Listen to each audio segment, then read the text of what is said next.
Hello, have a wonderful afternoon. Just as say a verse. தமிழில் நீதிமொழிகள்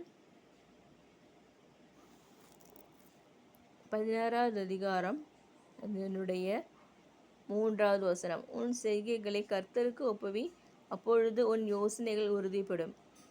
2வது, கர்த்தர் சகலத்தையும் தமக்கென்று படைத்தார், தீங்கு நாளுக்காக துன்மார்க்கர்களையும் உண்டாக்கினார்.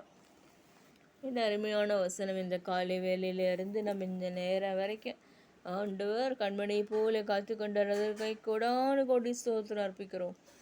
என் தேவன் தாமே கவலைகள், போராட்டங்கள், சோதனைகள், வஞ்சனைகள் வந்த பொழுது இயேசுவானவர் அதை விடுவித்தார். கல்வாரியின் சிலுவையிலே அறைந்தார். கல்வாரியின் ரத்தம் ஊற்றப்பட்டது. கல்வாரின் ரத்தம் தலை சிரசின் மேலிருந்து பாதம் வரைக்கும் ஊற்றப்பட்டதுனால இன்று நான் உயிரோடு வாழ்ந்து கொண்டிருக்கிறேன். உன் செய்கைகளை கர்த்தருக்கு ஒப்புவி. எந்த மேட்ரு இருந்தாலும் சரி, எந்த காரியமாக இருந்தாலும் அது கர்த்தரிடத்தில் ஒப்புவிக்க வேண்டும். நெடுங்காலமாய் காத்திரத்தில் இருதயத்தை இழைக்க பண்ணும்.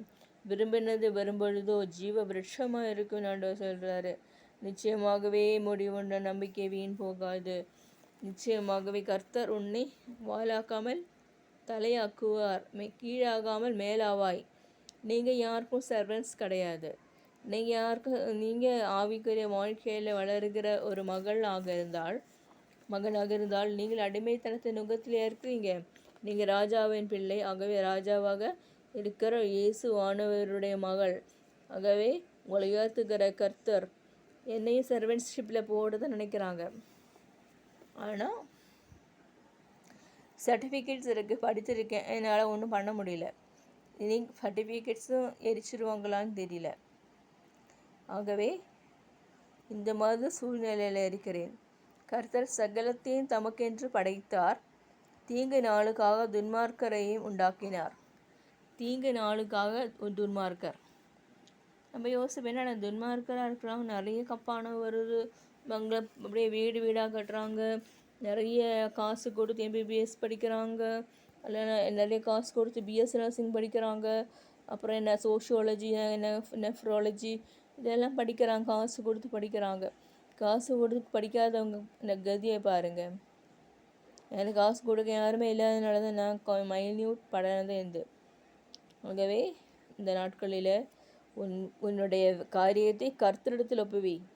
உன் செய்கைகளை ஆண்டவர் இந்த நாளுக்கு வரை காரியத்தை ஒப்புவிக்கிறேன்னு சொல்லுங்கள். இயேசுவானவரை தியானியுங்கள். இயேசு பெற்று சொல்லுகிறவர்களுக்கு எதிரான அநேக கஷ்டங்கள். ஆனால் நாம் கடந்த கால பாவங்கள் ஒன்றும் ஆண்டவர் சிலுவையிலே அறைந்து விட்டார். கடந்த கால பாவங்கள் இன்றைய பாவங்களையும் அறைந்து விட்டு நாளைய பாவங்களையும் அறைந்து விடுகிறார் இயேசுவானவர். ஆகவே இந்த நாளுக்கான பலனை பெற்றுக்கொள்வோமாக. ஆமீன்.